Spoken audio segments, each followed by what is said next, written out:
I love the Lincoln Project. I thank you so much for doing what you do. I'm in very, very red Levy County, Florida, and both my husband and I plan to vote for Biden because we think that he's best for America. I think he's the only one that's going to help us get rid of the virus and get rid of a lot of the things that Trump has passed that has been so harmful to us. We have a lot of friends in the area that are also going to be voting for Biden for the same reason. Thank you.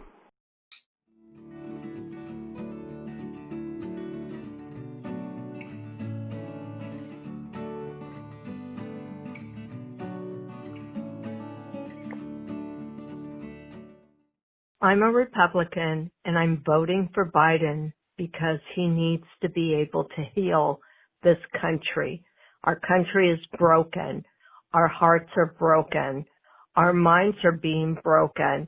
And Joe Biden will be the one to unite us, whether we're black, brown, white, whatever color, religion.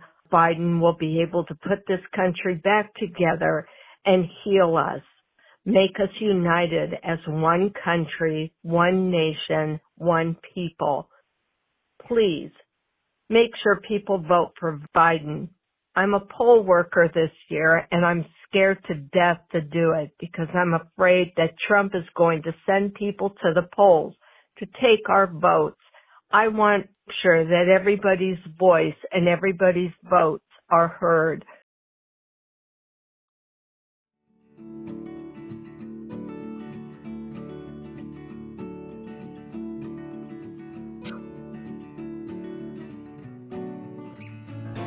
It's Thursday, October 1st. We're 33 days from the election.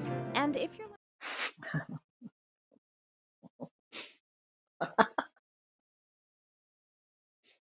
Just kidding.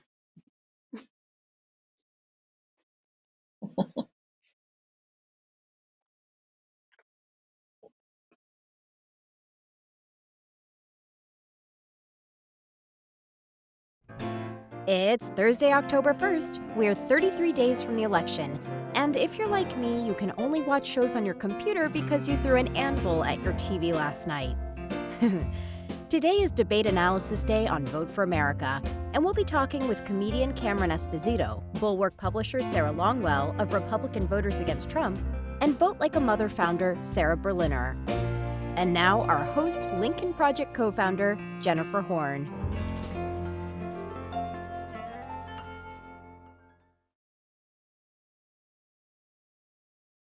And welcome to Vote for America. Thank you so much for joining us today. It is great to have you here with us at Vote for America, where you can join the conversation using the hashtag #AskVoteForAmerica.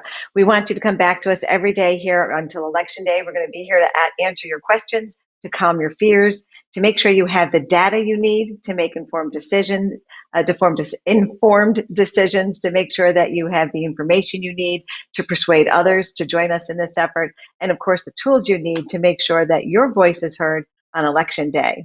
So we have a packed show for you today. We are going to jump right into it and start by welcoming my co-host today. She is the founder of the Marin Group, an independent voter, friend of mine, Lisa Senecal. Hey Lisa, how are you today? Hey Jennifer, I'm great. Really excited to be here. This is going to be a good show.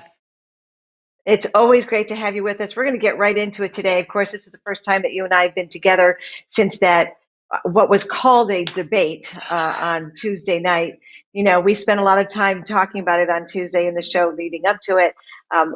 But when it was all over, the only phrase that I could think of in the moment was it was the most politically violent thing I have ever seen. And I think if you looked on social media, you looked at, you know, what regular people are saying about it, probably the worst, most discouraging moment in presidential debate history was watching that unfold. And the problem with that, of course, is now everybody's talking about how awful Donald Trump was, his racism, his misogyny, his just waterfall of lies, one after the other, the disrespect, the demeaning nature that he brought to the entire thing. And that's what everyone's focused on. And what they're not talking about, which I think is really important for us to talk about today, is that in the midst of this horror show, Joe Biden did really, really well. He Yeah. held his own. You know, I thought for me, the most powerful moments was when he completely blocked out Trump and looked right at the camera and spoke straight to the American people. So we want to start the conversation today. The Biden campaign actually put out an ad that highlighted what they thought were some of his best moments. And after watching it, I have to say I agreed. So I thought it'd be a great way to start the conversation if we brought that video clip for our viewers today.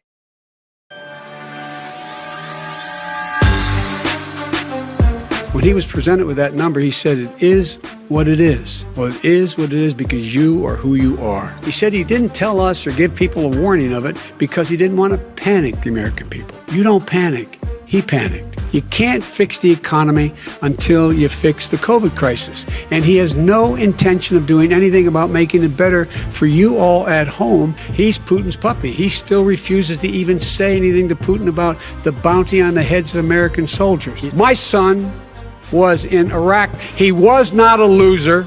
He was a patriot, and the people left behind there were heroes. You're the worst president America has ever had. Hey, Come Joe, on, vote. He cannot stop you from being able to determine the outcome of this election. Yeah, you know, Lisa, that even though that I'm a Republican and that's an ad that was made by a Democratic campaign, it really spoke to me about some of the issues in the country that are most important to me because I'm a Republican. And I thought that that was one of Joe Biden's biggest strengths on the debate stage on Tuesday night, was that he really was able to set aside, to a great degree, at least, any overt partisanship, and just spoke to the issues, spoke to the people. And I think that in those moments where he did it, it was really powerful. Yeah, it was. I think one of the things that really came across was Joe Biden's decency, and that for all American people, there really is more that we have in common than divides us.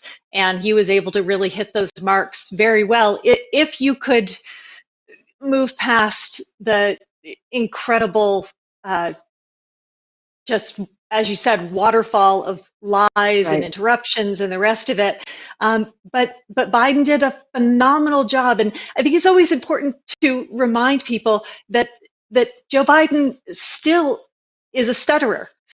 And I saw a tweet where someone was who also stutters was saying, you know, this was a calculated approach that Trump had. He was doing things that would trigger someone who has a stutter. And, you know, they want to be able to take clips where Biden hesitates in his speech so they can make him look like he's doddering. And it didn't happen. He didn't lose his cool. He was incredibly eloquent. And you're right. He really hit those things that, you know, they're not just important to Democrats, they're important to Republicans and independents and people all across the country. Yeah, I just think that was his greatest strength. I thought that was Biden's greatest strength on Tuesday night. There were a couple of issues that I feel like we can't talk about the debate without at least touching on these, and I know we'll talk about them in more depth, you know, tomorrow's show and in shows in the future. But one thing that really I can't think of a word that's strong enough. Like angry isn't strong enough. It didn't gall me like that. Like I can't think of a word strong enough to my reaction to listening to the President of the United States, the leader of the free world, refusing to denounce racism, bigotry, white nationalism, refusing to come forward and just say, that is not who we are as Americans. That's not us. Or, of course, I denounce it. I mean, it would have been such an easy thing for him to say, no matter what he believes, and he still couldn't get himself to say it. It should be the easiest of all things to say. And I found it crushing that the American president could not do that. Yeah, I mean, that is a low bar to be able to get over, to be willing to say, I absolutely denounce all forms of racism. I denounce white supremacy. I denounce the Proud Boys. You know, he tried to pretend he was walking it back yesterday and made some comments about the Proud Boys standing down. But, the cleanup doesn't matter because it's now what he's been told he needs to say and not what he really believes. And I think what we saw on Tuesday night was the real Donald Trump. Absolutely. And people should be very clear. People need to be informed. That wasn't cleanup. That's just how he does it. It's not that he realized he misspoke or that he said something he didn't really mean or it came out wrong. This is how Donald Trump does it. Remember back, when there's good people on both sides. And we got like a semi-apology for that. And then the next day he embraced it again completely. So this is what he does, and he comes out the next day and he's hoping this will brush away the attention a little bit, but then he can go back to what he really means and who he really is. So when Donald Trump stood on that stage and refused to denounce the Proud Boys, and we'll learn more about who the Proud Boys are in future episodes, make sure that people understand what that means. When the President of the United States, who was supposed to be the leader of the nation, our function on the global stage, as important as anything else, is to be a beacon of hope for nations and people who seek freedom, who seek liberty, who want to be what America's greatest promise is. And he completely failed at that. And it's not because he got stumbling and messed it up. It's because he doesn't believe it. It's who he is. It's the truth. The other thing I think, Lisa, that you and I should touch on is I think that when he debated Hillary Clinton, he did this thing where he would talk over her and insert lies and all of that. He did it with Joe Biden to a much greater degree. Like I said, like a waterfall. He was like amped up 100 times. And I believe that it was intentional, to your point, that he was trying to get Joe Biden to lose his place, to sound, disconnected, to somehow bring out, his stutter or whatever it was. And I think it was despicable, but I think it backfired in a big way. And I say that because I think it had a real influence on a lot of folks who were thinking that they were going to vote for this president, and then watched him in action for an hour and a half and just couldn't, and maybe can't even say any particular issue why. And one of those people that I had a brief conversation with yesterday, very close to me, and I think we all, those of us especially who are Republicans, we tend to have family and friends who are Republicans as well. My dad was a Trump voter in 2016, and he was intending to be a Trump voter in 2020. And he didn't sit there and watch the entire debate. He caught some of it. And when we were on the phone together yesterday, he kind of brought it up. And I started by saying, Dad, you and I should not talk about Trump. I love you. You love me. I don't think we should, we've kind of gotten into this, this happy place where we just don't have to go there. And he said, no. He said, I watched it. He said, you're right. I can't vote for him. And that's from a guy who 4 years ago never really thought that he wouldn't, at this point. And there was something in what happened on that stage on Tuesday night that just completely changed the way that he looks at the president and looks at this election. I think Donald Trump did himself a lot more harm than good. Right. And I know that you tweeted out that conversation that you had with your dad, and that it was really impactful for an awful lot of people, because other people had similar experiences. I think it was the aggressiveness and that desire to dominate, right. And it was a violent display on Trump's part, right. That I think a lot of the things that people have been saying about him that may not have been as overt as we saw it on Tuesday night, suddenly it was so obvious, and it went on for 90 minutes, and it was impossible to ignore at that point. I mean, it wasn't a brief comment when he got mad at a reporter. It wasn't an offhand comment he made here or there. It was a 90-minute barrage, and by the end of it, there was no way you could say, well, I still don't really have a sense for what people are talking about when they say he's an awful. Well, and you know what? I really think, the more I think about my dad and kind of his his progression over the last 4 years with all of this, there are a couple of things that I think about. First, the vast majority of human beings are not sitting in front of their TV 24 hours a day, watching and listening to every single thing that happens. They have a life to live. They have jobs to go to. They have families to take care of.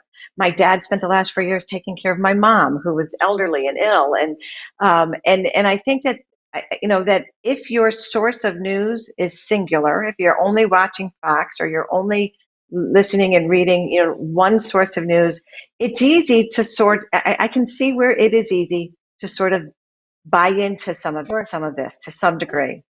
But I remember a conversation that I had with my dad about a year and a half ago, standing out in his driveway, where the topic of Donald Trump came up again. And he said to me, and again, my dad's 84 years old, and he lives in a different world. He grew up in a different world. And he said to me, he said, it's the woman stuff that bothers you, isn't it? Like, just kind of dismissive, like, it's the woman stuff that bothers you. And I said, Dad, yeah, the woman stuff really bothers me a lot. I said, but all of it that bothers me is because you taught me not to accept that. I said, I cannot accept Donald Trump because of the values and the principles that you taught me when I was growing up, and that I'm trying to live by and trying to live a good example for my children for right now. And he literally stopped. He's like, what? Really? And as you could tell, like, he just hadn't thought of it in that context.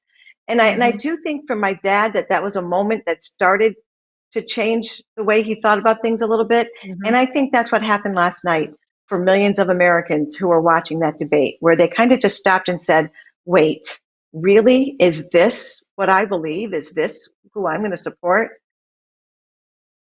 Yeah, I think it's been an evolution for a lot of people. It's taken time to kind of have this cumulative effect that kind of all came together on Tuesday night. And I think one of the things that women have a tendency to pick up on earlier is that because we face a lot of this kind of moving through the world, is that the woman stuff is indicative of who a person is overall. You aren't that way toward women, and that is an isolated, troubling part of your personality. It speaks something about your character overall, and boy, did we see that in spades on Tuesday. We really did, and it's shocking to me when strategically Trump cannot win if he does not win back some of those suburban women. And I mean, and again, that goes to our opening point. This is just who he is. He can't stop himself. And Lisa, your point about women is a great segue to get into our next guest, our first guest. As we said at the top, we have a packed show today. I'm so excited to have this guest with us again. Cameron and I have had the chance to chat with each other before. I really enjoy her. She grew up in a conservative Republican home in the Midwest, followed that path all the way to college. She's a popular and successful comedian, and unfortunately, like too many women in our country, she's also a sexual assault survivor. She mines her life experiences for some really unbelievably touching moments, even in a comedy routine. She has a book called Save Yourself and a podcast called Query, and we are so happy to have her here to talk about the debate last night. Joining us today, Cameron Esposito. Hey, Cameron, how are you? What a stressful question to answer. Oh my goodness, used to not be a so stressful sorry. question.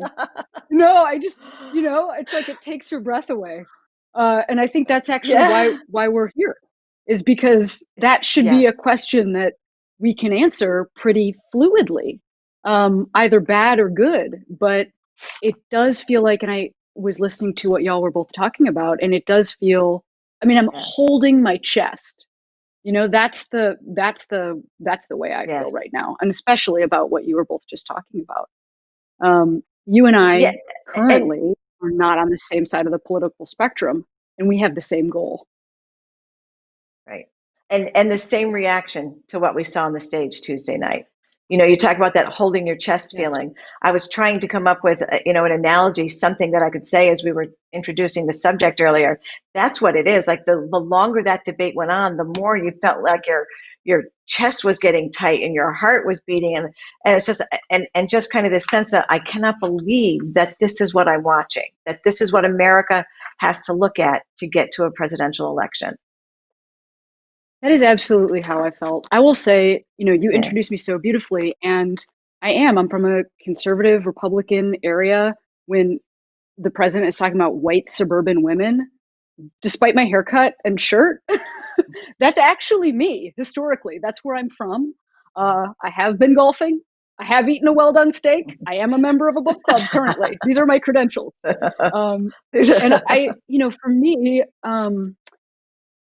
I noticed when watching him debate Hillary Clinton in the last election, what I noticed was how he menaced her on stage. And as somebody who is a survivor of assault, as somebody who knows how to see the signs of abuse, at the time, that's what and I think it's sort of what you both were talking about. That's what I identified. He's physically menacing a person on television. Right. This time, and it also speaks to who this person is, he does not think he has to physically menace another man, but he reduced him using methods of talking over him or speaking about the size of Joe Biden's mask as if that could be a humiliating thing, something that we know medically protects other people more than it protects ourselves, to humiliate another man in that way. His methods are always the same, which is to figure out how can I abuse this other person? How can I take this away from a constructive conversation and into a place of where this person is only reacting from pain, where they've been broken down. And that's just not who I want to lead our country. It's not even politics, it's abuse. And you speak to that from such a sincere place, such a place of experience, unfortunately. But as I'm listening to you talk about it, I realize the degree to which I can relate to what you're saying and how you're phrasing it.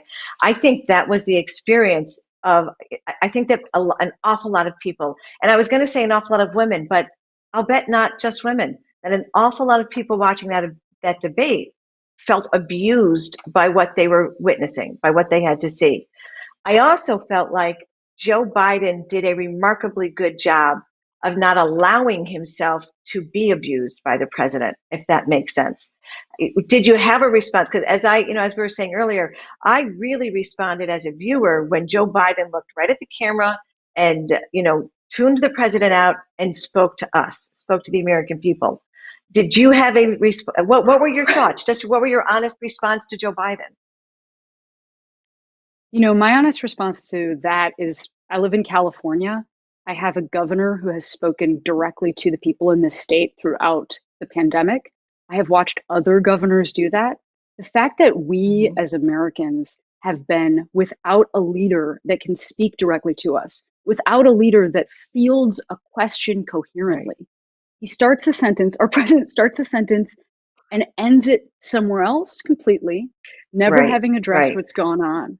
And for me, what I wish to hear more of was somebody like Joe Biden speaking, because I thought that person might actually have a plan. That person might be able to calm our nerve center as a country. We shouldn't have to go through this alone. We are a developed nation with outstanding doctors, with outstanding hospitals. I should not be in my apartment making medical decisions that affect the people around me. We have the resources, and we have a president who doesn't care about that.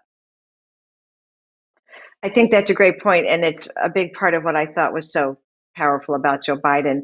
One of the things that we try to do here at this show, Cameron, is to give people good strategies, good examples, good language for how to talk to the undecided people in their lives that they really care about, their family and their friends and their coworkers. And so I have to assume that with the background that you have, the family you grew up in, the position you hold today, you've had some of these conversations with people that you care about as well. Like, how do you approach it? What do you say to them?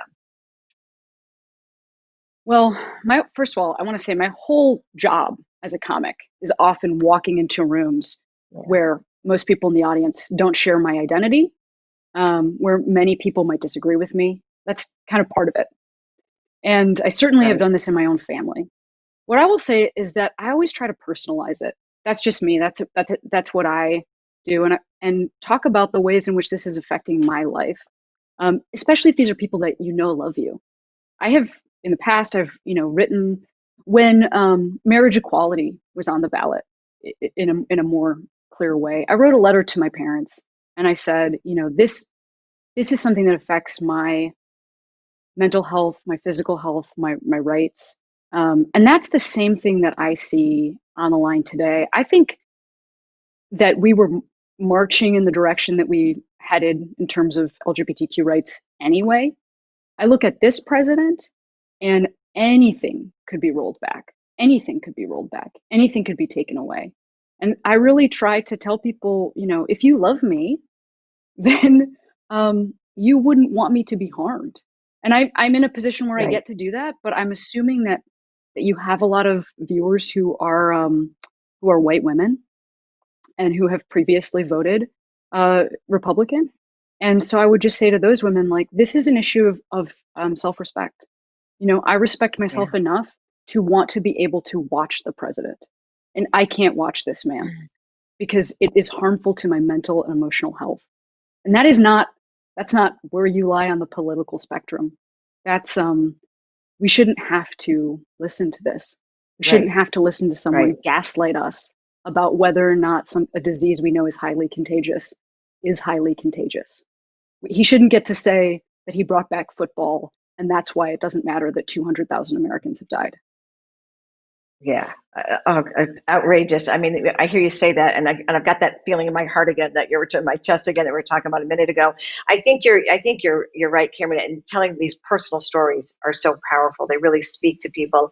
And our co-host today, Lisa Senecal, had a tweet out after the debate that kind of spoke to some of the things that you and I are talking about right now, about millions of women who have been in these abusive relationships. How ugly it is, how unfortunately familiar it is to so many of us in looking at Trump's performance on that debate stage.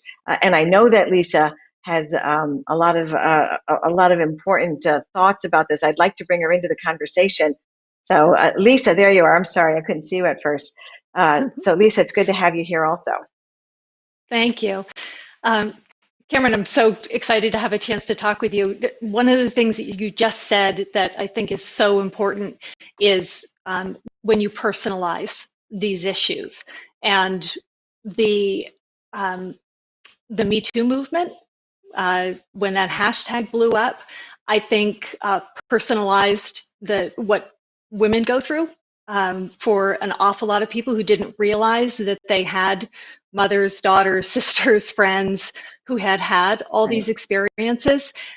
So do you think the aggression that we saw Tuesday night from Trump is resonating more, not just with women, but hopefully men and people of all genders who know they have these people in their lives like you and me who have had these experiences?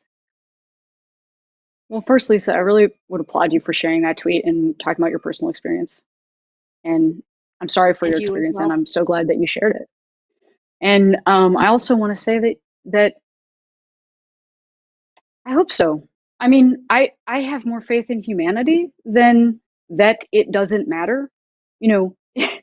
Adding white women to people of color, to BIPOC folks, that's most people in the United States.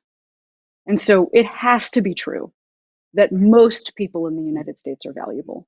You cannot say you're a proud American. I mean, again, haircut. I live in Los Angeles. People might assume certain things about me. I support the troops. I cry when an American flag goes past. I love this. I love this country that I live in. And it's because I love this country that I assume we are a country where most of us are respected. That's what I would assume. And don't you want me to give you that good faith? That's what I would say to anybody who doesn't fall into that category of most Americans. Yeah, it's so sad that one of the things that Trump has tried so hard to do is to put us into different little boxes and divide us into good Americans and bad Americans. And Yes. and he also has this false. I'm really glad you've talked about. That you do fit into that category of having grown up in suburbia. It's the idea that suburban women are one thing, and that the scare tactics are going to work as a whole on suburban women. It hasn't worked with race, and do you think we now will see the issue with sexual assault and harassment and the way he behaved move that needle further after Tuesday night with suburban women? Well, we already knew who he was when he was elected. And that is why I really think the challenge is to move into a place of self-respect. And I don't say that at all to, humiliate or talk down to anybody that might have voted for him the first time, especially if you're a woman who's experienced any of this. Sometimes it can take a while to process that you have a right to say, I don't want to be treated that way. This is what the Me Too movement was about, that individually, we don't necessarily know that we're able to stand up to these systems. We are actually taught not to. And so it makes perfect sense that we be quiet. It makes perfect sense that we vote for the man who's screaming at us, because that's who we're taught to defer to in the boardroom. That's who I'm taught as a comic is better at stand up than me, the guy who's screaming louder. And so I will just say that, for anybody that voted for him the first time that saw this and still thought, I don't know, maybe he's a good businessman. He has mismanaged a nationwide and worldwide medical crisis. He's killing Americans. You know who he is. You can stop him. Well, Cameron, thank you so much for being here with us today. Your message is so important and so inspirational. And I hope everybody will take away from this that there are ways to reach those wavering voters and share a bit of humanity, your own humanity with them, and hopefully change some hearts and minds. So thank you so much for being with us today. Absolutely. And what I want is to be able to be talking politics with you two. I don't want this guy in the White House. I want us to figure out how to run the country. And that's what I'm advocating, is that we elect a president like who that lets idea. us. I'm with you, Cameron. I am with you. So with Thank you for that. It's a pleasure. Thank you very much. Wow, she's I gotta phenomenal. say, Lisa, I kind of love her. Yeah. I love her. I love her. I enjoyed it the first time we talked to her. And what I love when we talk to Cameron is that politically we're in very different places on this, on that spectrum of policy or what you think is the best path to get somewhere, but we want the same things. We want the same things in the end, and she just speaks to that beautifully, I think. Yeah, we have so much in common, and wanting to build a better place for all of us to live in, especially our kids that we're going to be handing over this country, this very broken country right now, to. We've got to start healing it, and we have a real opportunity to do that. As that voicemail we listened to at the head of the show, right? We have an opportunity to do that with Joe Biden, and I hope we're going to seize that. And you know what else? I think you made a great point with her when the two of you were talking about suburban women. I do not believe that suburban women, or men for that matter, but the president's trying to target women. I do not believe that suburban women are afraid. I don't believe that they are afraid of the others who are the president is trying to tell them are going to come after them. I don't think that they are afraid of violence coming to their front door. I don't think they're afraid. I don't think any of the racist triggers that he keeps putting, I don't think that flies with suburban women. I think he underestimates us tremendously, and I think he underestimates the men in our lives at the same time. Yeah, I totally agree. I think it's so insulting to suburban women that he thinks this is what appeals to suburban women. He thinks, he's essentially saying, I think you're racist. I think you're small-minded. Exactly. I think you're selfish. And exactly, who the hell wants to be described as that and have that appeal to. No, that is not who suburban women are. And, hopefully that's going to be the reaction that we see come to fruition on November 3rd and the days to follow as all the mail-in ballots get counted. Agreed. So we are, we're going to take a little break in just a minute to watch a couple of the most recent spots from the Lincoln Project. But before we do that, we like to give you something in each show that you can do right now. And today we want to ask you to get out there and donate your time as a poll worker this year. We know that there's a real shortage. Poll workers tend to be older folks, and right now those are the people who are most vulnerable because of COVID-19, and so they're tending to shy away from that position as much as they would like to be able to do it. So we have a website there. We encourage you to please take a look at powerthepolls.org. You can donate your time. It's one day, but it can make a tremendous difference this year. If you are young and healthy, use that and get out there and help make sure that we have an election that runs smoothly and quickly for everyone. So now we're going to take a quick look at a couple of spots, and then we will be back with our next guest.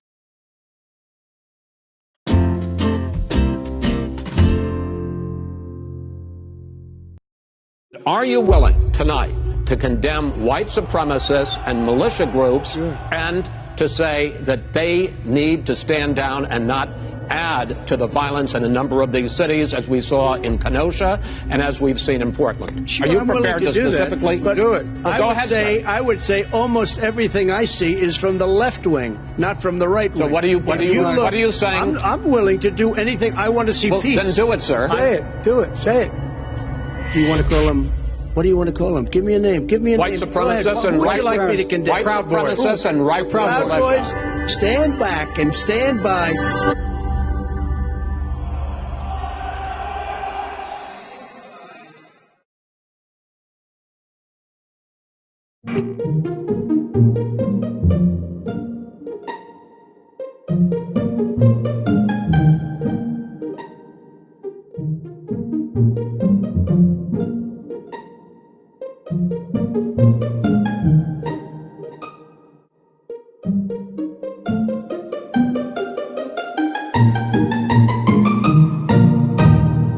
The Lincoln Project is responsible for the content of this advertising.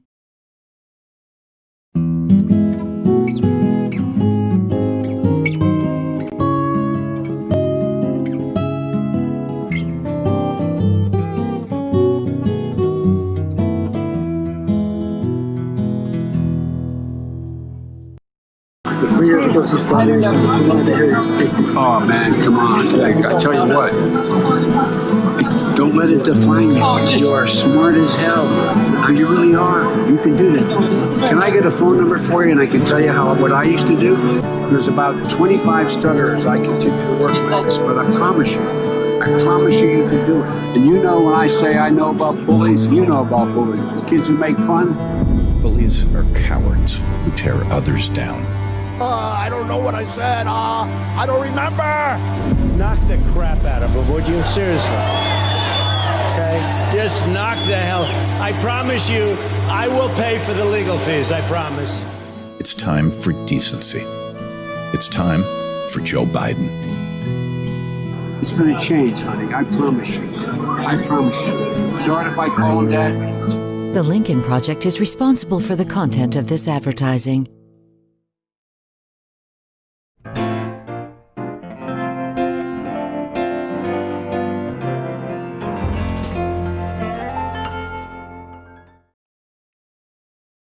Welcome back to Vote for America, where you can join the conversation on social media using the hashtag #AskVoteForAmerica.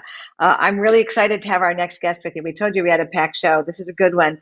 Sarah Longwell is the founder of Republican Voters Against Trump and the publisher of The Bulwark. She's been a prominent voice sounding the alarm against that Donald Trump was unfit for office from the very beginning.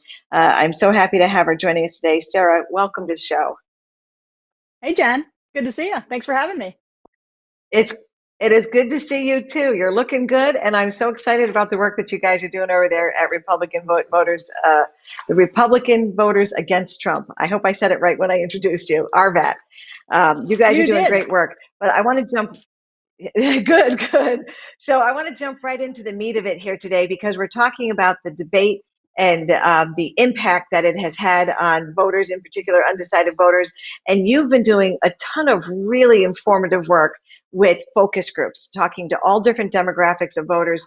And you have this one particular group of women voters that you've been following for a while now. And I know that you spoke to them after the debate, and I'm honestly dying to hear what they had to say.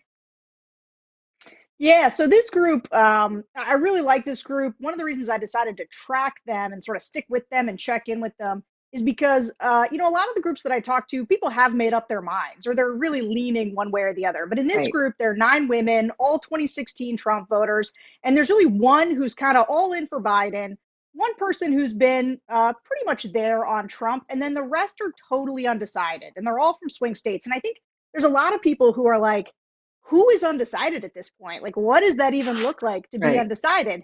But I think that there's something that's worth understanding about this particular demographic, which is if you're somebody who voted for Trump in 2016, and maybe you voted for him reluctantly, still, a lot of times it's because you are tribally Republican, right? Everybody around you is a Trump voter. And even though what you're watching, you're uncomfortable with what you're seeing, sometimes people don't realize how hard it is to just make that change to vote for a Democrat, which may be the first time you or anybody in your family has voted for a Democrat in their life. And so I think that that's part of the thing that they struggle with, or, they've got one issue, maybe they're very pro-life, or they've got something that's always sort of lodged in their head is the reason they feel like they can't vote for Democrats. But Donald Trump is so uniquely abhorrent, I think, to a lot of these women that they find themselves trying to figure out how to make that sort of step. And the debate, so I've been talking to these women for a while, and they had sort of said that the debate was the thing that they were waiting to figure out how to make their decision. And the reason is that they know why they don't like Trump. They're really set on that. The question is like, what is going to get them to affirmatively vote for Joe Biden? And they talk about the importance for them of like having something they can hang their hat on. That so they all talk about in 2016 where they voted against Hillary Clinton. That's why they voted for Donald Trump. And they say, I don't want to vote against something again. I want to vote for something. And so they were looking to this debate to find out, how do I vote for Joe Biden potentially? So what did they see? They see Donald Trump just bulldozing, bullying, acting like a maniac. And so when I asked them, so what did you think of the debate? They were so frustrated because they wanted to hear from Joe Biden. They wanted to know, hey, what is this guy going to do for me? What's he going to do for my family? What's he going to do for the country? And at every, step, Trump is just, not letting him get a word in edgewise. And so what was interesting is that for a bunch of these undecided voters who'd been like, can I, maybe I'm going to vote for Trump. Maybe I could get there on Biden. What they told me was this closed the door for them on potentially voting for Trump. They were like, I'm done. And so at this point of that 9, 5 of them are now leaning Biden. One of them's definitely going to vote for Biden. There's still a couple who are undecided. And the one person who was voting for Trump said, I'm back to undecided. I'm not sure I can vote for that guy. Maybe I'm just not going to vote. Wow. Well, and that's unique. You've been in Republican politics a long time, Sarah. We both have. And generally speaking, when we hit this point in an election, that undecided voter group is getting progressively smaller, little by little each day. Your focus group, and at least one, I think, ABC poll that I saw a couple days ago, and others, I believe, are showing that undecided voter group may be creeping up, getting a little bit bigger and bigger. And that's certainly Donald Trump is the one who's losing the support when we see those numbers shift. I find it stunning that the president would take a path that could only lead to him losing more voters. I don't get the strategy behind it. Is it that there's a strategy that I'm not clever enough to understand, or is it that something in his head has just triggered and we're just going to see full on real Donald Trump no matter what it costs him? Yeah, so this is interesting because so I think that Donald Trump doesn't have an affirmative message, right? And so he's trying to figure out how to do to Biden what he did to Hillary Clinton, which is like, okay, how do I drive Biden's negatives up? And the only way he can think to do that is, well, he's senile, he's got dementia, right? This is what the Trump campaign is trying to sell to everybody. And so I think he went into that debate with a deliberate strategy, and the women in the focus group really recognized this, that the goal was to try to throw Biden off his game, to try to make it so that he couldn't respond, to see if he could cement that idea that, see, this guy's not up to it, see, he's going to fall apart, or it's going to trigger him in some way to make him do something. Like Trump was trying to, I think, agitate Joe Biden into a place of making a fatal mistake. But of course, in doing so, the fatal mistake that he made was his own. And it's funny, just from like a strategic standpoint, what you just said is totally correct. If you're 7 points behind nationally, right, you're down in every poll that's basically been registered since March. You're down in all the swing states. The only option you have is to grow your coalition. The only option you have is to have all those undecideds break your way. And so he needed to go in and he also had to give people an affirmative reason to vote for him. Just getting people so that they still don't have an affirmative reason to vote for Biden isn't enough when you're the guy who's behind by that many points. And so it was a crazy strategy that I think really backfired on him. And I'll tell you this, the other thing about the focus group that was really interesting is, these women, you guys were just having a good conversation about suburban women, but something I found throughout all the focus groups with all of these women is that the stuff that Donald Trump does that is racially divisive is just, they recoil. They think it's so gross and so disgusting. Now, it's unfortunately not always a deal breaker. Sometimes they still say, well, but the economy, or they've got, some excuse one way or the other, but they really do hate it. And so last night, when 2 nights ago, when he failed to condemn the white supremacist, when I just opened the question, was there anything that stuck out to you in the debate? And everybody said, yes, when he refused to condemn white supremacy. And, these women were like apoplectic. They're like, how hard is it? How hard is it when somebody gives you an opening to condemn an extremist group, just condemn them? That's what presidents do. And it was that moment, the most, that they said, just shut the door, said, I can't possibly vote for this guy. There's no way that I'm going to do it. And then the other thing that he did that the focus group really focused on, and actually it was the thing that pulled the woman who had been in Trump's column back on the fence, is the attack on Beau Biden, right? Like Donald Trump, part of Donald Trump's problem is that he's not a good person, right? He's not a decent person. And so he's the kind of person that he would think it's okay to say, oh, Joe Biden's talking about his son who served the country for a year in Afghanistan, who passed away from brain cancer. And Donald Trump says, I don't know him. I only know the other one. In which Biden then acts like the empathetic father who talks about his son's overcoming addiction. And Donald Trump's like heckling the whole time. I mean, for mothers or for anybody who's ever had empathy or sympathy for somebody struggling with addiction, like that is revolting. And that's what the Trump voter talked about. She's like, that was so appalling to me that I just don't know that I could ever vote for him. And that's with somebody who's a lifelong Republican, voted for him last time, and is otherwise, I think, sympathetic to him from a policy perspective.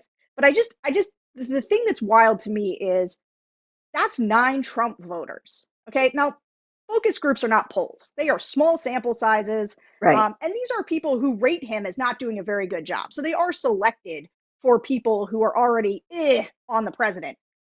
But here's the question. If Donald Trump is losing that entire segment of people who voted for him last time, and enough of them are going to vote for Joe Biden, that's what we call a net voter. That means it's somebody that it's not just somebody you turned out who's new. Those are really important. Those are great. But this is somebody you subtract from Trump's column and you put into Biden's column.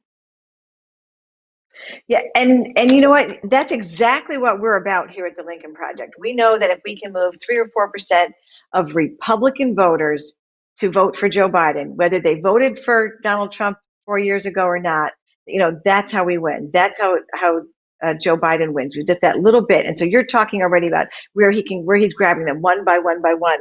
But listening to you talk, I agree with everything that you just said about how these women responded to the bigotry and the racism from the president, and then his just gross lack of empathy or compassion for Joe Biden's family.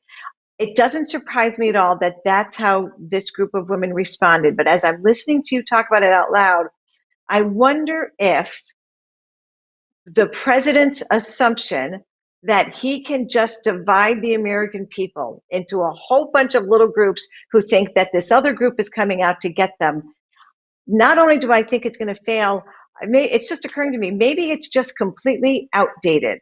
Maybe as a people, we have actually reached a point where we are just not going to buy into this racist trope, these racist dog whistles, and this tough guy persona that he's putting out there. Like maybe it's just as old as Donald Trump is, and we're done with it. Yeah, one of the things that it like makes me feel really good when I listen to some of these women talk is that one of the things that, especially for women who are like a little bit on the younger side, like maybe, like in their 40s, 50s, whatever, they're talking about, or even younger than that. When you talk about please include all of us in our 50s in that younger reference. I'm sorry. Appreciate that. So here's the thing. Let's keep that. I saw where I was going wrong there. I was trying to walk it back. It was not too late. Sorry. I like it. Keep going. certain younger demographics are more likely. So there's a couple women in the group who are very religious, and they talk about their religion as one of the things that has aligned their values with the Republican Party or with conservatives. But one of the things they talk about is, as they've been sort of struggling with how to think about this election, is they're like, I've always been pro-life, and that's one of the reasons I always vote for Republicans. But I've been thinking more and more about how being pro-life means you got to be pro Black Lives Mattering. You got to be pro, people who are in prisons lives mattering. And they're just they really are, I think grappling with the dimensions of their values and like what it means to be pro-life. And I think that Donald Trump has made a real strategic error because he thinks that people in America are as racist as he is. And it's a miscalculation. Right. They're not. Now, do people tolerate too much of it and sort of weigh it too much as like just one factor as opposed to being something disqualifying? There's too much of that, absolutely, in my opinion. But people are not as racist as he thinks they are. And the dog whistles, and they're not even dog whistles, right? They're bullhorns. Right. And women hear them. These Trump voting women hear them, and they are repulsed by them. And I think that that's part of the reason why he doesn't have, a gender gap with women. Like Republicans oftentimes, there's a little bit of a gap with women. It's a gender chasm. And you just can't, right? You can't win without women. You can't have only 30% of women supporting you and still win an election. You can't have a broad governing coalition if women as an entire category are out on you. So the Republicans are going to have a huge problem that Donald Trump has caused them, where an entire generation of women are just out on the Republican Party. Yeah, and I love that we all would love to see a woman president someday, and I think we're getting closer and closer to that. But there is something so satisfying about realizing that whoever becomes president, it's in our hands. It's women who are going to decide the outcome of this election. So here's my last question for you, Sarah. Step outside of the focus group mindset just for a minute. You and I have both been Republicans for a long time. We have people close to us that we care about who are Republicans, who are either undecided or still thinking about voting for this president. What's your best argument when you have those conversations with people you care about, that you love? What do you say to them that helps to advance the argument for you in those relationships? Yeah, so here's the thing. For the last 3.5 years, I've spent a lot of time screaming to the hilltops about how Donald Trump is unfit to be president, why he's a bad person, why he's indecent, everything like that. That's not what works. What works is, what matters is talking about how Joe Biden is actually really good for this moment. It's making an affirmative case for Joe Biden. I think Joe Biden is a good person. Yes. I was just watching your ad there where he's talking to the kid with the stutter. And every time I see that exchange, I try not to tear up. And I just think Joe Biden is right for this incredibly, he's run for president a bunch of times. Maybe he wasn't right for any of these moments. He's right for this moment, for the moment when the country is just torn apart. And yeah, you know what? He's old, but it also means he's a throwback to a time when he remembers how the two sides negotiated with each other. The two sides still work together. He's capable of that at a time when we desperately need it, because we're at this point where polarization is so deep that like we may not be able to rebuild trust again. And I think that Biden may be uniquely suited to rebuild trust. And so that's what I say. I make an affirmative case for Biden. I think this idea that he's some radical wide-eyed leftist just isn't true. I love it. I think you put it just perfectly for people who are watching and they want to take that home to the dinner table tonight. Sarah, I love hanging out with you. I love talking to you, and I'm really grateful that you took time for us here on Vote for America today. Thank you so much for being part of the show. Hey, thanks for having me. It was a great time. Good luck, everybody. Great. Take care. So Lisa, that's Sarah Longwell. She's from Republican Voters Against Trump. And, I've known Lisa a long time. Like, I just love, she's so comfortable. She's so direct. Like, she's just got it going on. And I thought the best part of the whole conversation with her was going to be talking about the women in the focus group. For me, the best part was the very end there, talking about let's just make the best pro argument for Joe Biden, and what a deliciously good argument she had for him. Yeah, it's a great argument. And I also loved that she pointed out women are the majority of the electorate. We are between 51 and 52%. So our votes are incredibly powerful. And if everybody gets out there and does their part and casts their vote, and Trump keeps self-sabotaging the way he is and convincing, and apparently not just undecided voters, but people who were actually planning on voting for him to reconsider their vote and vote for Joe Biden, we could have a really good first week in November. Got to keep our fingers crossed that's what's going to happen. So, how about a really good next 4 years? Yeah. I want a boring 4 years. Yes. I'd like a boring president. Somebody just keeps the trains running on time, keeps inspires the people, keeps us moving forward. I just think to Sarah's point, that idea that this is Joe Biden's moment. You know what I mean? And because I, kind of in line with that, like I say to people all the time, I'm not trying to say he's going to be a conservative president. I don't think he's a conservative, but I think he's a good man who loves his country more than himself, who inspires service in his children, who has a plan to get the pandemic under control, and will always put the safety and well-being of the American people before his own best interests. Like there's a positive message that Republicans and independents can embrace with enthusiasm. And so I think she's right. We've just got to keep getting that. That's the message we have to keep getting out there. Yeah, but you said that beautifully. There's really nothing more I can add to that sums it up exactly. And I hope folks are really, really listening to what you just said. We are going to take one more quick break to watch a couple more videos, and after that we're going to come back with our final guest, who I think you guys are really going to love. I've had a chance to speak with her briefly once before. She's phenomenal, so stick with us and we'll see you on the other side.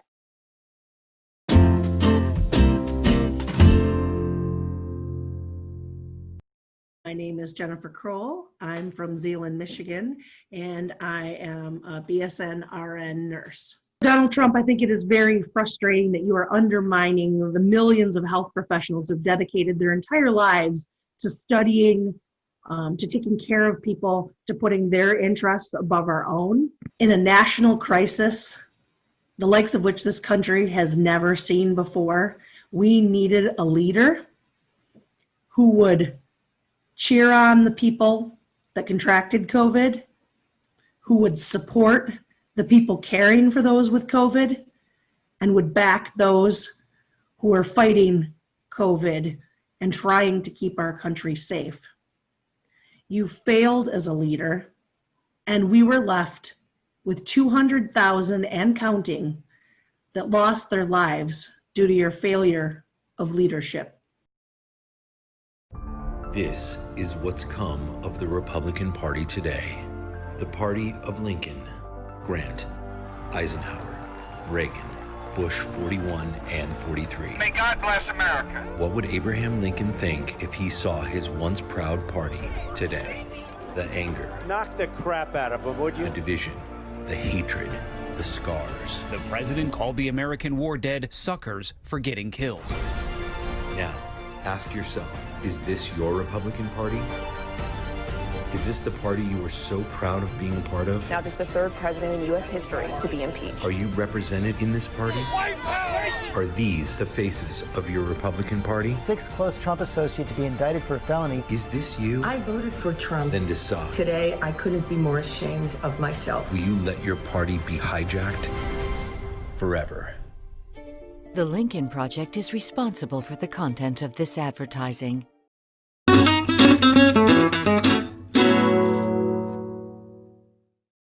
Justice Ginsburg played a major role in shaping the law around gender equality and sex-based discrimination, even before she was named to the court. So, Oren, can you help us understand how her work impacted women's lives? Yeah, so before Ruth Bader Ginsburg's advocacy, the Constitution was not understood to protect women as a protected class. It was not understood, it was not thought to enforce rules on the equality of men and women as a matter of law. And Justice Ginsburg led a strategy to change that, to change justices' attitudes, and therefore created in constitutional law the understanding that in fact the 14th Amendment does do that the Constitution guarantees equality and can't draw arbitrary distinctions between what men can do and what women can do based on purely on their sex. And that was just a very significant legal change, basically in preventing laws that are based on stereotypes about what the roles of men are and the roles of women are. Those laws had been on the books and are no longer today.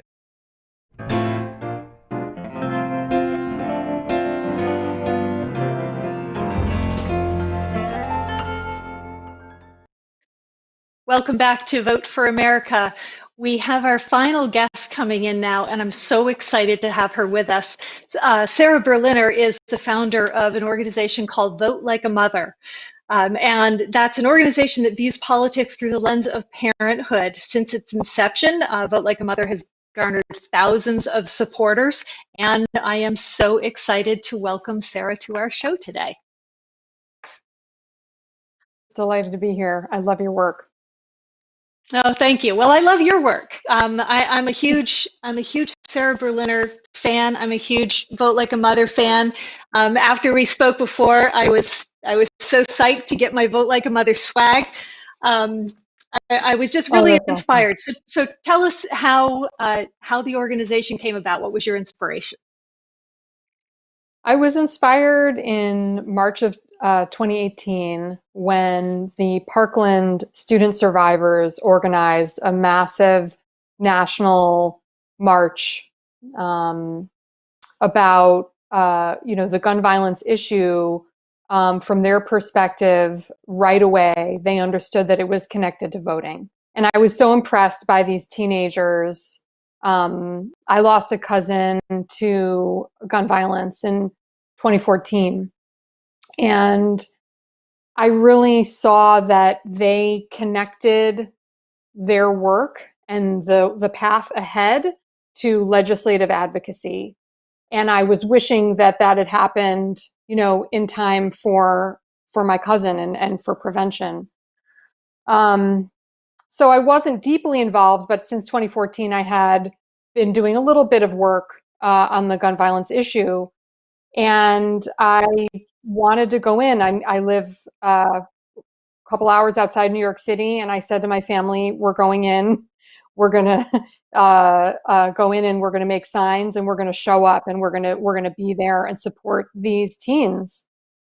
And I was just spitballing in my kitchen, sitting on the floor with my Sharpie.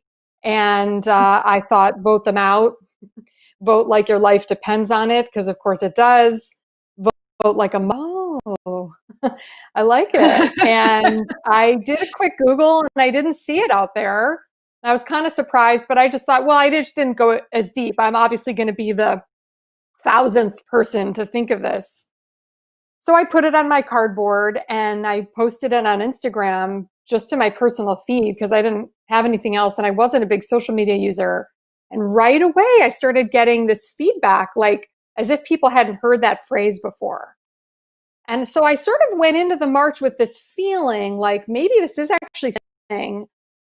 And on the train, people were walking across subway cars to take a photo. And in that moment, I knew that I had this powerful phrase that just cut through the noise. And it didn't say you're left or right. It didn't say you're blue or red. It said that you're a parent and that you have empathy and that you're looking at the world through the eyes of someone who caretakes for other people, and that would just transcend any other kind of affiliation or categorization that so often we're asked to make for ourselves. So that continued that whole day. And by the end of the day, I had committed to myself. I was going to do something with it. I had already bought the URL, votelikeamother.org, on my phone and got the social handles. There were so many people at this march that actually the data went down and I couldn't get Twitter up on my phone. So I could get a call out. I called my mom in Florida and I said, Mom, have you ever used Twitter? And she got me this. She got me at Vote Like a Mother on Twitter. And it just grew from there. I had this idea that I would be able to, with this phrase, pull in attention and essentially funnel it and funnel people's contributions to organizations that were working on the ground, trying to build a better life for families. Well, Sarah, I love your story, and I love that your mom was involved in your story and that you were trying to make sure a mom could make it through social media and do something for you on Twitter. But I'm so inspired by the work that you're doing. I think it's really important, and it's important that as caretakers, as caregivers, we are making sure that our voices are heard. So thank you so much for being with us today. Thank you. I really appreciate it. I love her. The organization's wonderful. I think she's wonderful. I'm really glad to be with us, Jennifer. Yeah, you know what? I enjoyed it so much as well. And what always strikes me whenever I think about her organization, that Vote Like a Mother, Vote Like a Mom, and I just think I always vote like a mom. Like I don't vote like a New Englander. I don't vote like I don't vote like a business owner. I like all the other things in my life. I don't vote like a wife. I always vote like a mom because when it comes to voting, that's a very emotional decision for me. It's always about the future of my kids. Always. I love that she's gotten the message out there so effectively. Yeah, she's done a wonderful job, and you're absolutely right. The voting for me is really forward-looking.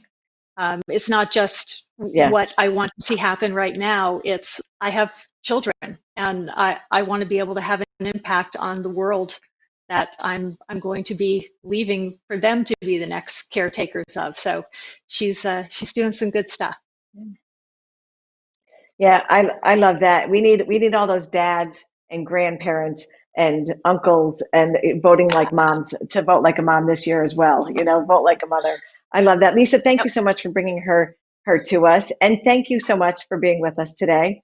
It's always a pleasure to have you on board with us. I'm so glad to have you every time.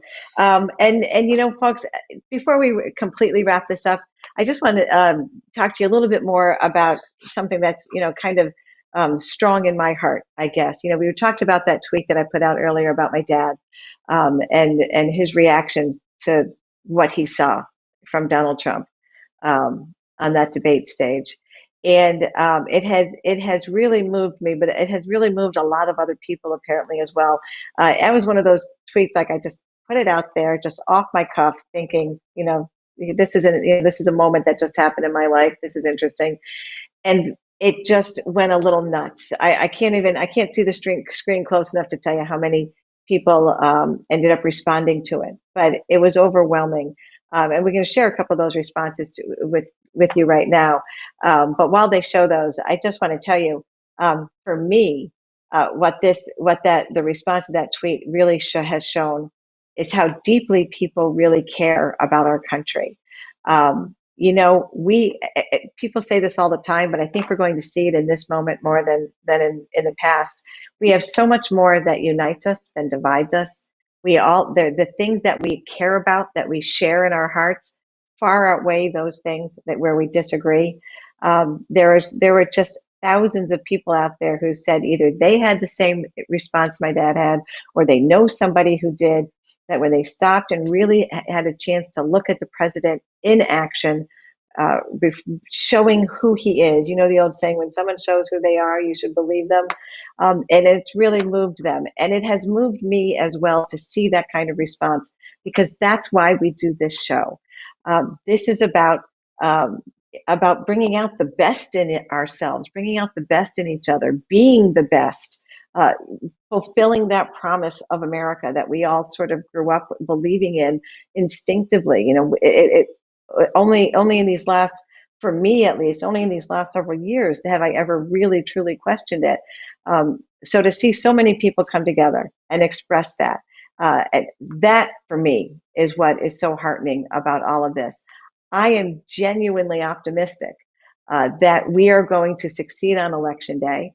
I believe strongly that the future of our country is truly bright, that the people, that you and I are going to come together and make this happen. We don't need the politicians in Washington to save our country. We don't need the party leaders who are trying so hard to fight for every last ounce of power that they can hold on to. We just need each other. We just need to stand together. Your voice matters. My voice matters. When we speak together, when we speak as one, that's when we're going to achieve what we all want so desperately for this country: a brighter future for our children, a truly united, free, constitutionally sound America that we can pass down to future generations. Thank you so much for being here, for being part of this today. You can continue to join the conversation on social media. Use the hashtag #AskVoteForAmerica, hashtag #AskVoteForAmerica. We'll be looking for your comments out there, and we'll be looking to see you here every Tuesday, Thursday, and Friday at 1:30 p.m. Eastern Time, 10:30 a.m. Pacific Time. Thank you so much. I hope everybody has a really terrific day. This is America, and it's hurting. Right now, we're getting knocked down by the very people who should be lifting us up. Our families and our neighbors are sick, and we're being lied to. They want to scare us into believing it has to be this way. It doesn't. In the past, when change was needed, we've stepped up. Now, it's time to step up again. This moment is not about Democrat or Republican. It's about being on the right side of history. We must set aside our differences, stand together, united, and ask, what can I do to help? It's time to put people ahead of politics. It's time to put country over party. It's time to vote for America.